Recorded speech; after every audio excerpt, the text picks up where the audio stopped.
Sogros deram a casa para outra pessoa, mas o pai viúvo tinha um contrato assinado pela esposa. Risos ecoaram pela sala de audiência quando Antônio entrou com sua pasta de papéis amassados e seu terno desgastado. Os advogados da família Mendonça trocaram olhares de superioridade enquanto ele caminhava com passos hesitantes até seu lugar.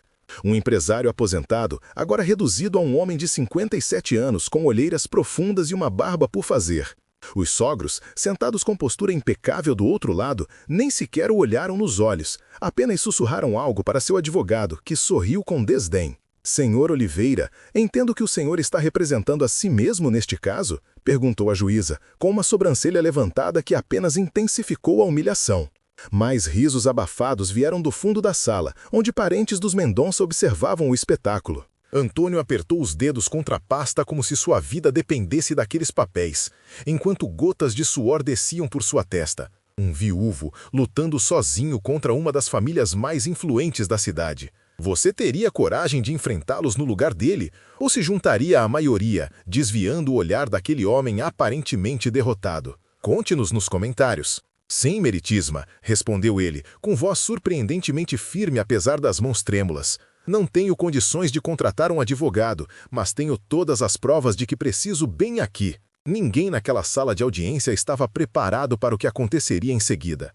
Há exatamente 1 ano e 2 meses, Antônio havia perdido Beatriz, sua esposa de 23 anos, para um câncer agressivo que a levou em apenas 6 meses. Os pais dela nunca o aceitaram completamente. Ele, um técnico em contabilidade de origem humilde. Ela, filha única de uma família tradicional. Mas Beatriz sempre fora sua defensora, o escudo contra o julgamento constante dos sogros. Agora esse escudo havia desaparecido, e os Mendonça declararam guerra aberta. Com Beatriz enterrada há menos de 1 mês, eles exigiram que Antônio deixasse a casa onde vivera por mais de 2 décadas. Segundo eles, a propriedade sempre pertencerá à família e fora apenas emprestada ao casal. Sem Beatriz, não havia mais motivo para sua permanência. O golpe veio quando descobriu que os sogros haviam prometido a casa a um sobrinho favorito, assinando documentos de transferência como se a propriedade já fosse deles. Se histórias de pais que se recusam a desistir tocam seu coração, inscreva-se agora. Mais histórias poderosas como esta todas as semanas.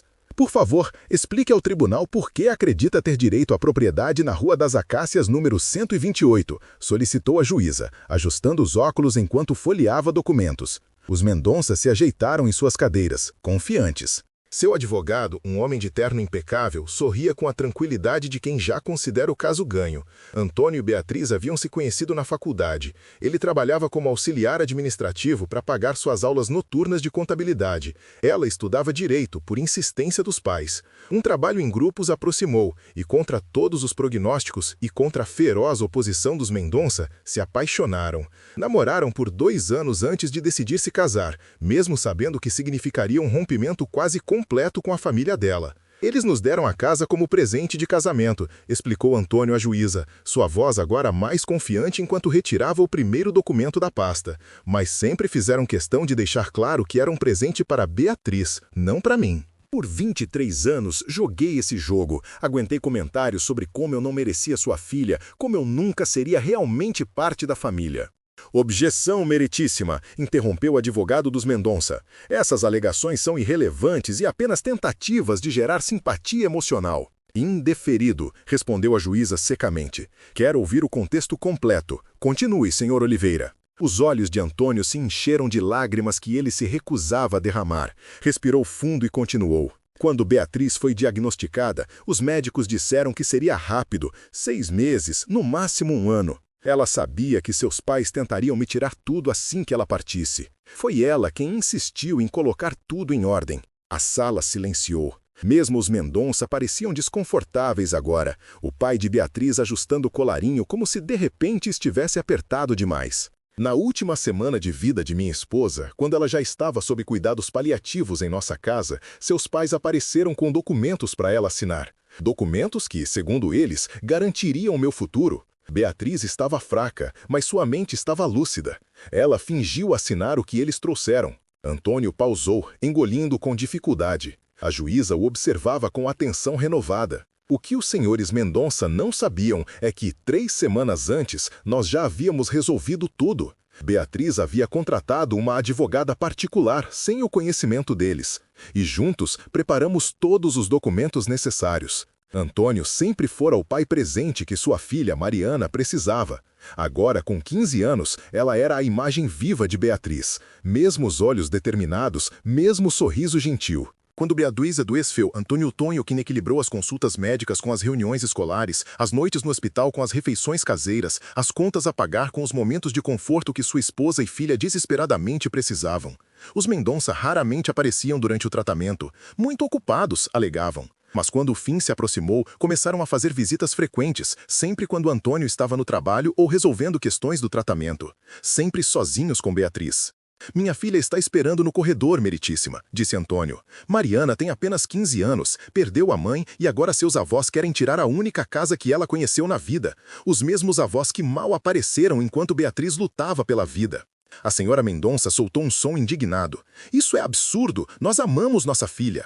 Silêncio, ordenou a juíza. Senhora Mendonça terá a sua chance de falar. Senhor Oliveira, por favor, mostre ao tribunal esses documentos que menciona. Foi neste momento que Antônio abriu sua pasta surrada e retirou não um, mas 3 conjuntos de documentos, todos em pastas plásticas organizadas por cor.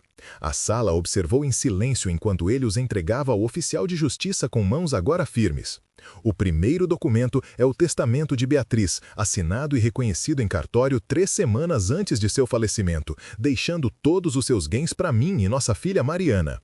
O segundo é a escritura original da casa, que mostra que, ao contrário do que os Mendonça alegam, a propriedade foi transferida para o nome de Beatriz como presente de casamento absoluto, sem condições. E o terceiro... Antônio respirou fundo, enfrentando pela primeira vez o olhar dos sogros. O terceiro é uma gravação, feita com conhecimento e consentimento de Beatriz, onde ela explica sua decisão e onde os senhores Mendonça podem ser ouvidos claramente discutindo seus planos de me expulsar da casa assim que ela partisse, mencionando explicitamente que já haviam prometido a propriedade ao primo Ricardo. O rosto do senhor Mendonça empalideceu visivelmente. Sua esposa agarrou o braço do advogado, que pela primeira vez parecia genuinamente preocupado. Você enfrentaria sua própria família pelo que é justo, mesmo sabendo que isso poderia significar um rompimento definitivo? Ou tentaria encontrar um meio termo para preservar as relações? Conte-nos nos comentários. Isso é uma montagem, gritou o senhor Mendonça, levantando-se. Esse homem manipulou nossa filha quando ela estava fraca. Ele sempre quis nosso dinheiro. Senhor Mendonça, controle-se ou será retirado da sala, advertiu a juíza, sua voz cortante como aço. Ela já havia começado a examinar os documentos, e seu semblante tornava-se cada vez mais grave à medida que virava as páginas. Estes documentos parecem estar em ordem. A assinatura de sua filha foi reconhecida em cartório, na presença de 2 testemunhas independentes. O advogado dos Mendonça inclinou-se para examinar os papéis, seu rosto perdendo a confiança anterior. Meritíssima, solicitamos tempo para verificar a autenticidade destes documentos. Meus clientes nunca foram informados sobre este suposto testamento. E a gravação? Perguntou a juíza. Senhor Oliveira, está preparado para apresentá-la ao tribunal agora? Antônio assentiu. Sim, meritíssima. Tenho-a em formato digital conforme orientação da advogada que nos assistiu.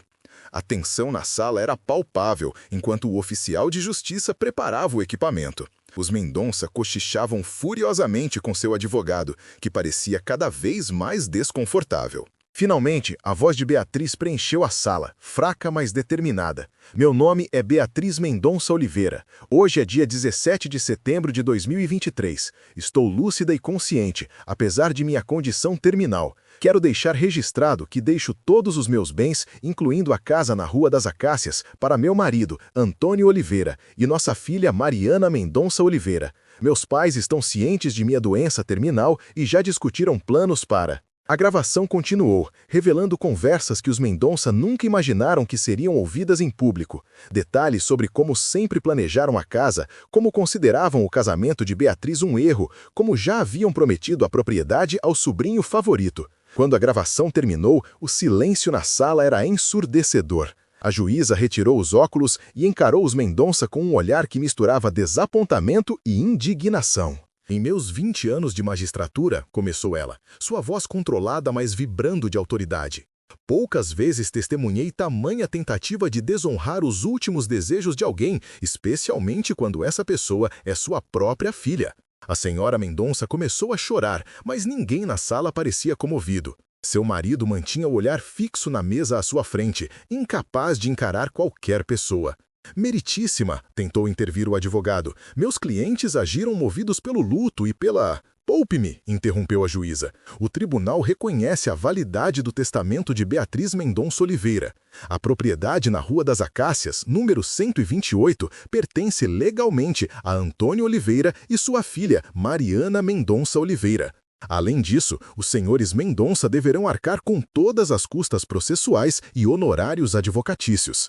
Antônio permaneceu imóvel, incapaz de processar completamente o que acabara de acontecer. 23 anos de desprezo, um ano de luto intensificado pela batalha judicial e, finalmente, justiça. Os senhores devem se envergonhar, continuou a juíza, dirigindo-se diretamente aos Mendonça. Sua filha estava morrendo e, em vez de oferecer conforto e apoio à sua família, planejavam como tomar sua casa.